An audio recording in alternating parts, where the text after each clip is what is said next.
우리나라에서 가장 불행한 마을이 있다고 하는데 살기도 어렵군 죽으면 편하리 사사번지라고 합니다.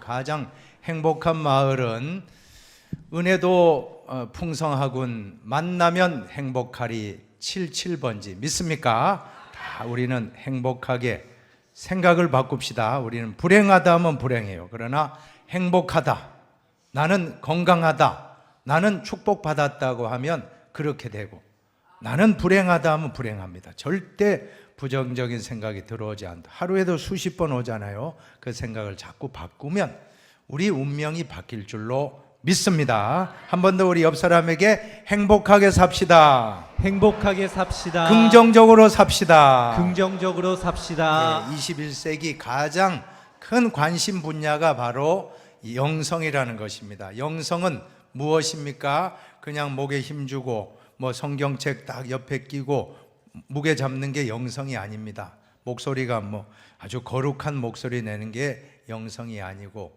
영성이라고 하는 것은 소유가 아니고 관계입니다. 모든 관계가 회복되는 것입니다. 하나님과의 관계가 다 뚫리고, 사람과의 관계도 열리고, 자연과의 관계도 열리시기를 바랍니다.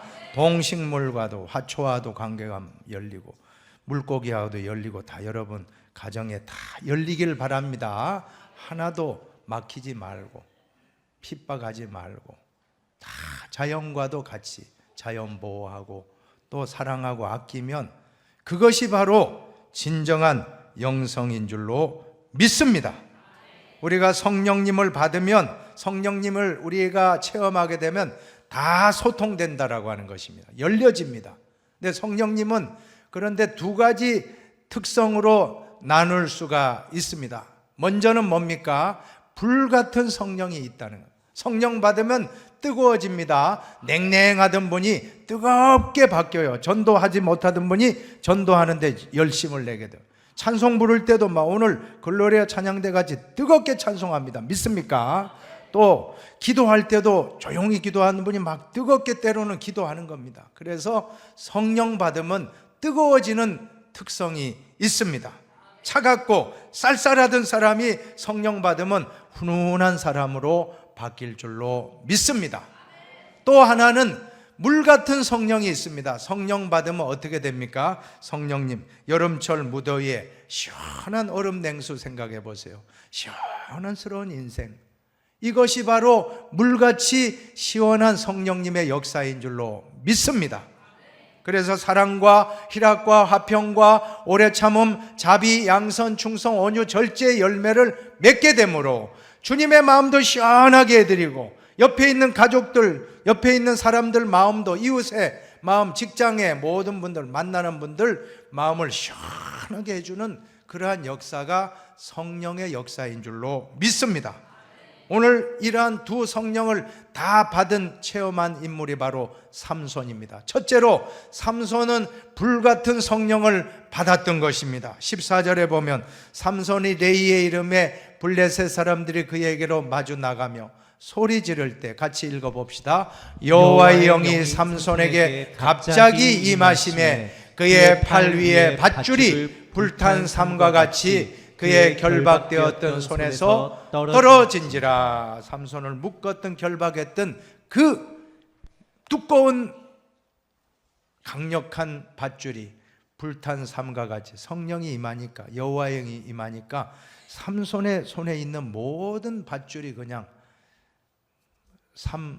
불탄 삼 끊어지는 것처럼 가볍게 그냥 다 결박이 풀리고, 그리고 나귀 턱뼈 하나를 붙잡고 1000명을 무찔렀다는 것입니다. 삼손이 나귀의 새 턱뼈를 보고 손을 내밀어 집어들고 그것으로 1000명을 죽였다라고 말씀합니다. 이것이 바로 불같은 성령입니다. 성령의 기름 부으심을 받으면 공부하는 학생이 공부가 잘 될 줄로 믿습니다. 사업가들은 사업이 잘 될 줄로 믿습니다. 군인은, 오늘 삼손과 같은 군인은 이렇게 전쟁에서 큰 승리를 경험하게 되었던 것입니다.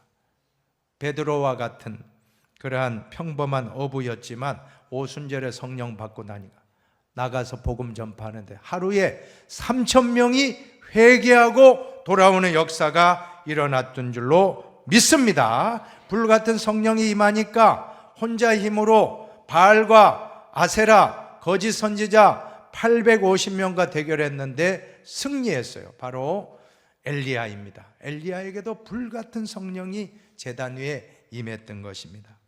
성령 충만을 받으면 일당백이 되고 일기당천. 일기당천은 하나의 말로 1000명을 감당한다는 그런 뜻 아닙니까? 일기당천.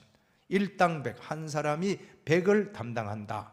얼마나 대단합니까? 이거는 인간의 힘이 아니고 이 밧줄을 불탄 삶까지 끊어버린 것은 인간의 힘이 아닙니다. 여호와 영이 삼손에게 임하였다고 했습니다. 오늘 우리에게도 이와 같은 불같은 성령이 임하시기를 바랍니다. 이 성령이 바로 기름 부으심입니다. 성령의 기름 부으심. 그래서 메시아라는 뜻이 성령의 기름 부으심을 받았다. 메시아라는 히브리 단어의 뜻은 기름 부음을 받은 자라는 뜻이거든요. 동사는 마샤, 메시아 비슷하잖아요, 그죠? 마샤에서 메시아가 왔는데 마샤는 기름을 붓는다. 메시아는 기름 부음 받은 자라는 뜻입니다. 그래서 마샤를 받으면 메시아가 된다. 마샤, 기름 부음을 받으면 우리가 남을 돕는 구세주와 같은 역할을 한다는 겁니다. 시골에서 할머니가 무거운 짐 지고 아들네 찾아왔는데 길을 찾다가 힘들어 무거운 짐 메고 그 많은 짐을 자녀 주려고 싸왔는데 힘들어 끙끙대는데 어떤 청년이 딱 나타나가지고 할머니 제가 도와드릴게요. 어디 가고 있습니까? 요 주소야. 저를 따라오세요. 제가 가르쳐 드릴게요. 그럼 뭐라고 그러죠? 할머니가 아유 오늘 구세주 만났네. 구세주 만났네. 그게 바로 기름 부음 받은 자라는 뜻이라고 하는 것입니다. 오늘날 우리 가정에도 구세주를 기다리고 있습니다. 누가 날 좀 도와주지 않을까? 오늘 직장에도 구세주를 기다리고 있습니다. 누가 좀 우리 도와주지 않을까? 그때 기름 부음을 받으면 도와줄 수 있게 된다라고 하는 것입니다. 그래서 구약 성경에 유명한 직분, 중요한 왕과 제사장과 선지자는 다 기름 부음을 받고 왕으로, 제사장으로, 선지자로 사역했던 것입니다. 오늘 본문의 삼손도 성령의 기름 부으심을 받은 줄로 믿습니다. 오늘 우리가 누군가를 도와주기를 원하신다면 지금 이 시간에 성령의 기름 부으심을 받고 각자의 삶의 현장에 나아가시기를 바랍니다. 그러면 우리도 하나님의 일을 하고 다른 사람을 도와줄 수 있게 되는 것입니다. 목회도 기름 부으심이 필요합니다. 불같은 성령의 능력 안 받으면 못합니다. 정말 지금 자료가 부족합니까? 컴퓨터 모든 게 다 있습니다. 학벌이 부족합니까? 다 석사고 박사고. 어떤 분이 석사는 돌에 맞아 죽은 사람 석사고 박사는 밖에 나가 죽은 사람 박사라고 합니다. 제가 박사가 아니고 그러면 제가 폄하하는 거지만 저도 박사니까 그런 말씀드려요. 저도 디민 목회 박사 했지만 이거로 목회하는 게 아닙니다. 그 박사가 됐다고 목회가 잘 되면 다 성공했죠. 옛날에 우리 선배 목사님들 박사학위도 없었어요. 석사학위도 없고 오직 기도의 영성으로 자료도 부족하고 컴퓨터를 했습니까? 손으로 다 쓰고 하는 그 시절에 더 성령이 강하게 역사하여 큰 부흥을 이뤄냈던 것을 우리는 후배 목사들은 반성해야 된다라고 하는 것입니다. 목회자뿐 아니라 오늘 우리 성도님들도 과거의 우리 신앙 선배들의 모습, 그 당시 선배님들 보면 얼마나 성령의 기름 부으심이 강했습니까? 기도하고 뜨겁게 부르짖고 철야까지 했습니다. 철야까지 하고 부르짖었던 한국교회 부흥기를 경험할 때 오늘 우리 힌돌교회가 다시금 성령의 불을 받고 부흥을 경험하게 되기를 축원합니다. 성령의 불길, 성령의 불길, 성령불이야. 성령의 불길, 성령불이야. 온 천하 세계 만방에 버치자 성령의 불길. 한 번 더 같이 합시다. 성령의 불길, 성령불이야. 성령의 불길, 성령불이야. 온 천하 세계 만방에 퍼지자 성령의 불길. 아멘. 우리 옆 사람에게 성령의 불을 받읍시다. 성령의 불을 받읍시다. 성령의 불 받고 남을 도와줍시다. 성령의 불을 받고 남을 도와줍시다. 우리가 우리 힘으로 안 됩니다. 성령 불 받으면, 오늘 우리 참 집사님은 대단합니다. 저는 너무 감사해요. 저는 절대 기쁘니까 아무 걱정하지 마십시오. 아멘 할 때 막 잠자는 영혼이 막 깨어나잖아요, 그죠? 깨어나고 할렐루야 박수 한번 보냅시다. 감사합니다. 우리가 성령 불 받으면 그렇게 될 줄로 믿습니다. 말씀 듣다가도 막 아멘이 폭발적으로 나오는 건 인위적으로 저분이 뭐 일부러 그래 쇼한다고 생각하면 안 돼요. 저 감사해서 그냥 우러나오는 말씀이니까 우리는 긍정적으로 받으면 될 줄로 믿습니다. 부정적인 생각하지 맙시다. 긍정적으로 생각하면 우리에게도 자극이 되고 좋은 오늘 아멘의 역사가 일어날 줄로 믿습니다. 자, 두 번째로는 성령 받으면 물 같은 성령의 역사가 있습니다. 물 같은 성령을 이 삼손이 받았는데, 오늘 이 말씀 18절의 말씀을 같이 한번 자세히 한번 읽어보겠습니다. 삼손이 심히 목이 말라 여호와께 부르짖어 이르되 주께서 종의 손을 통하여 이 큰 구원을 베푸셨사오나 내가 이제 목말라 죽어서 할례 받지 못한 자들의 손에 떨어지겠나이다 하니, 오늘 본문에서 불같은 성령 받고 한 사람이 1000명을 무찔렀는데 갑자기 순간적으로 목이 말라가지고 죽겠다고 막 불평하는, 하소연하는 모습 아닙니까? 이게 우리 인간이라고 하는 것입니다. 성령 충만에 불같은 역사를 경험했다고 할지, 어제 경험했다 할지라도 오늘은 아닐 때가 있습니다. 그때 막 목마르고 갈증이 있고, 엘리야 선지자가 어떻게 했습니까? 850명 일의 대결을 대승을 거두었지만, 열왕기상 18장엔 승리했지만 19장에는 곧이어서 자기가 힘이 다 빠져서, 아마 오늘 삼손처럼 1000명과 싸우니까 인간인데 힘이 붙이잖아요. 그러니까 목이 말랐듯이 이 엘리야도 도무지 이제 호렙산까지 가야 되는, 호렙산에 갈 힘이 없어가지고 광야에 로뎀나무 그 그늘 아래 앉아서 내 죽겠다고, 하나님 나 좀 도무지 나는 이제 한 발자국도 못 가겠습니다. 나를 좀 죽여주시옵소서. 어떻게 보면 그런 죽고자 하는 그런 심정까지 생겼다는 겁니다. 그럴 때 하나님이 천사를 보내어서 뭘 먹입니까? 떡과 물을 먹여주고 살아나게 하는데, 열왕기상 19장에 보면 말씀의 떡입니다. 성령의 생수인 줄로 믿습니다. 성령의 생수. 오늘 삼손이 생수를 먹고 살아났듯이 이 엘리야도 탈진하고 너무너무 힘들어서 고통받고 있는데, 한 가지 그래도 삼손에게 배울 점은 부르짖었다는 거예요. 에낙고레. 에낙고레가 무슨 뜻입니까? 그 나나주에 보면 부르짖은 자의 셈이라고 나와요. 부르짖었다. 우리도 힘들 때 죽겠다 그럴 때 사람 앞에 하지 말고 하나님 앞에 죽겠습니다. 하나님이 생수를 불어넣어 주시고 우리를 회복시켜 주실 줄로 믿습니다. 그러나 부르짖을 대상이 없으면 그만 스스로 자기 인생을 포기하는 사람 얼마나 많습니까? 오늘 우리 성도들도 하나님께 삼손처럼 부르짖으시기를 바랍니다. 성령의 생수를 충만하게 마실 수 있게 되기를 축원합니다. 우리 옆 사람에게 물 같은 성령을 받읍시다. 물 같은 성령을 받읍시다. 물 같은 성령을 받읍시다. 물 같은 성령을 받읍시다. 누구든지 목마르거든 내게로 와서 마셔라. 누구든지 목마르거든 내게로 와서 마셔라. 나를 믿는 자는 성경에 이런 것 같이 그 배에서 생수의 강이 흘러나리라. 우리가 기도하면 부르짖은 자의 샘, 성령의 생수가 터져 나오고, 우리의 갈증, 물질로도 권력으로도 채울 수 없고 어떤 인간적인 방법도 안 됐지만 명예로도 인기로도 안 됩니다. 왜 연예인들이 자살하고 왜 정치 지도자가 낙담하여 그런 일을 합니까?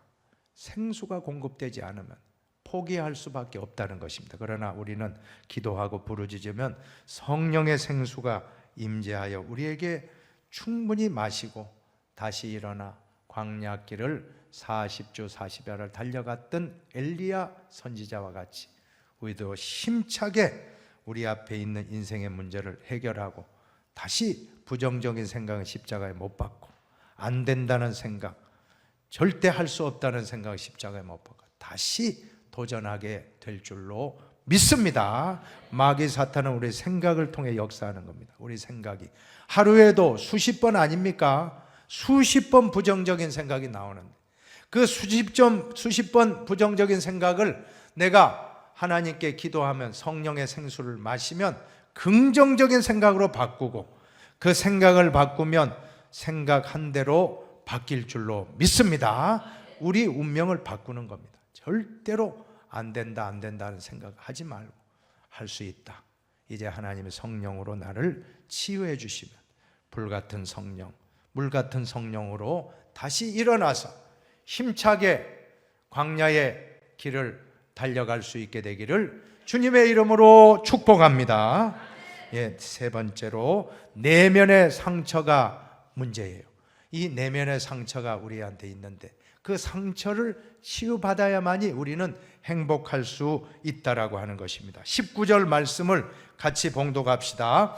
하나님이 레이에서 한 우묵한 곳을 터뜨리시니 거기서 물이 솟아 나오는지라. 삼손이 그것을 마시고 정신이 회복되어 소생하니 그러므로 그 샘 이름을 에나고레라 불렀으며 그 샘이 오늘까지 레이에 있더라. 이 우묵한 곳은 원어로 히브리어로 마크테시는 절구로 찧은 곳이라는 뜻이라고 합니다. 절구로 찧었다. 무슨 의미가 있습니까? 우리 성도님들에게 우묵한 곳은 어떤 의미가 있습니까? 어떤 교훈을 주고 어떤 상징이 있겠습니까? 우묵한 곳은 우리가 당한 내면의 상처, 절구로 찢듯이 사람에게 당한 상처, 친구에게 당한 상처, 가족에게 당한 상처, 누군가에게 직장에서 직장 상사에게 당한 상처, 누군가에 의해서 내가 어린 시절이건 청년기건 지금이건 받은 상처가 있다면 이 상처를 잘 치유받지 않으면 우리는 불행하다라고 하는 것입니다. 상처, 우리 심령에 절구로 찧어진 것 같은 상처가 있습니까? 그 상처가 있다면 오늘 그 상처를 잘 치유받고 돌아가시기를 바랍니다. 근데 한 가지 오늘 우리가 참 감사한 것은 상처를 통해서 내가 받은 우묵한 상처가 거기에서 축복이 나왔다는 거예요. 생수가 터져 나온 거예요. 그 상처를 통해서 축복이 임한다는 것이 얼마나 귀한 일입니까? 오늘 칼 융이라고 하는 유명한 심리학자, 분석 심리학자는 말하기를 그림자를 품으면 금덩이가 된다고 했습니다. 한번 해봅시다. 그림자를 품으면 금덩어리가 된다. 금덩어리가 된다. 우리는 누구에게나 그림자가 있습니다. 햇빛이 있으면 그림자가 있듯이, 그늘이 있듯이 그늘진 상처, 너무너무 괴로웠던 그 상처가 다 있다는 거예요. 없는 사람 없습니다. 근데 그 상처를 잘 품고 승화시킨 분은 행복한 황금 같은 인생을 살아가지만 그 상처에 사로잡혀서 10년 전, 20년, 30년 전에 그 상처만 계속 생각하면 우리는 우울하고 불행하고 아주 부정적인 인생을 살아갈 수밖에 없다라고 하는 것입니다. 사랑하는 여러분, 내 마음속에 상처가 있다고 낙심하는 분이 있습니까? 그 상처 때문에 더 큰 은혜를 받게 됨을 깨달으시기를 바랍니다. 시편 51편의 다윗의 시를 보세요. 같이 한번 읽어봅시다. 하나님께서 구하시는 제사는 상한 심령이라. 하나님이여 상하고 통회하는 마음을 주께서 멸시하지 아니하시리이다. 상하고 통회하는 마음, 다윗도 있었습니다. 얼마나 그 장인에게 괴로움 당했어요. 얼마나 그 상처. 나중에는 아들이 배신해가지고 압살롬이 반역 일으키는 상처. 상처로 따지면 아마 다윗보다 더 극심한 상처는 없어요. 그러나 하나님이 다 그 예배 드리는 자리에 토해내니까 산제사가 된 겁니다. 상하고 통회하는 심령을 아버지께서 가장 귀한 제사로 받아주시고, 그는 원수 갚지 않았습니다. 그는 원수 갚지 않고 그의 마음은 정말 하나님 마음에 합한 사람으로 오고 오는 세대에 가장 위대한 다윗, 성경에서 하나님 다음으로, 예수님 다음으로 많이 나오는 이름이 바로 다윗이라고. 다윗. 왜 그랬을까? 그가 원수 갚지 않고 상처받은 것을 승화시켜서 그의 마음속에 평안으로 바꾸었기 때문에 그는 오늘의 위대한 우리 신앙의 선배가 된 줄로 믿으시기를 바랍니다. 오늘 치유의 원리를 두 가지만 묵상하고 마치려고 합니다. 호세아서에 보면 하나님이 우리 치료할 때 어떻게 치료해 주시는지 가르쳐 주셨습니다. 호세아 7장 1절을 같이 읽어봅니다. 내가 이스라엘을 치료하려 할 때 에브라임의 죄와 사마리아의 악이 드러나도다. 우리가 병원에 가면 먼저 엑스레이 찍고 CT 찍고 MRI 왜 찍습니까? 왜 피 검사하고 왜 여러 가지 물어보고, 어떤 병이 있었습니까? 의사가 문진이라고 하잖아요. 물어보고 진료합니까? 그것은 병명을 알아야만이 치료가 되기 때문에, 마찬가지로 하나님도 우리를 치료하시려고 할 때 우리의 상처를 먼저 아셔야 된다는 겁니다. 드러내길 원하십니다. 오늘 기도해 봅시다. 주님, 내가 받은 상처가 있다면 생각나게 하고 드러나게 하시옵소서. 그 받은 바 상처가 어렸을 때 상처, 부모로부터 받은 상처, 또 형으로부터 받은, 또 친구로부터 받은 상처, 또 여러분이 살면서 믿음의 식구들에게 혹시 받은 상처가 있다면 그것을 가지고 있으면 안 됩니다. 다 빼내야 돼요. 드러나게 하시고 그 드러나는 상처 위에 하나님이 임재하여 주신다는 것입니다. 첫 번째 원리는 뭡니까? 내적 치유의 첫 번째 원리는 드러나야 됩니다.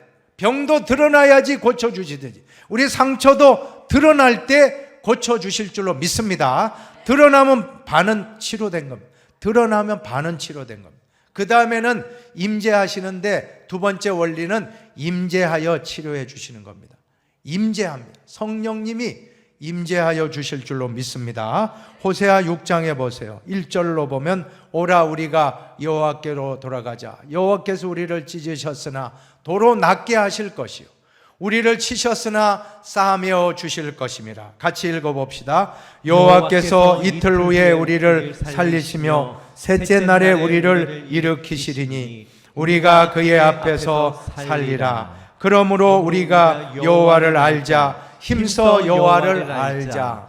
그의 나타나심은 새벽빛같이 어김없나니 비와 같이 땅을 적시는 늦은 비와 같이 우리에게 임하시리라 하니라. 우리에게 임하시니라.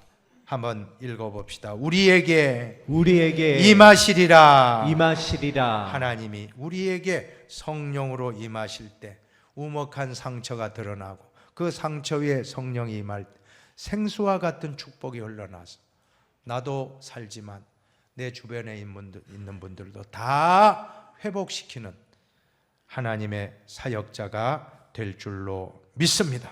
한번 이 시간 기도해 봅시다. 주님, 드러난 상처에 임재하여 주옵소서. 주님이 임재하면, 성령님이 임재하시면 다 치유가 일어나고, 그리하여 우리의 상처는 치료되고 이제는 다른 사람의 상처를 치유해 주는 진정한 사역자. 암 환자가 한마디, 암 환자에게 암을 투병하여 나은 분이, 집사님 나도 그 암을 이겨냈습니다. 괴로워도 미식거워도 식사 잘 하십시오. 그래 이깁니다. 그러면 얼마나 힘이 되겠어요. 항암 치료를 안 받아본 분은 모릅니다. 그 고통을. 그러나 받아보신 분은 그 고통을 몇 달간 힘들고 이제 나았어. 5년 후에 점검 받았는데 깨끗합니다. 할렐루야. 그 마음을 가지고 주변에 있는 암으로 투병하시는 성도님들에게 잘 찾아가서 위로하는 사명을 한다면, 그건 어떤 설교자가 말씀으로 위로하는 것보다 암을 겪어본 분이 그 말을 해주는 게 더 위로가 된다는 것입니다. 그것이 바로 상처 입은 치유자. 내가 상처를 크게 받았지만 그 받았던 상처를 내가 승화시킨 경험을 상처 입은 분에게 가서 위로해 준다면 그분이야말로 하나님의 종, 상처 입은 치유자로 쓰임 받게 될 줄로 믿습니다. 오늘 저와 여러분이 상처 입은 치유자가 되고 불같은 성령, 물같은 성령 받아 상처 입은 치유자로 쓰임 받게 되기를 주님의 이름으로 축원합니다.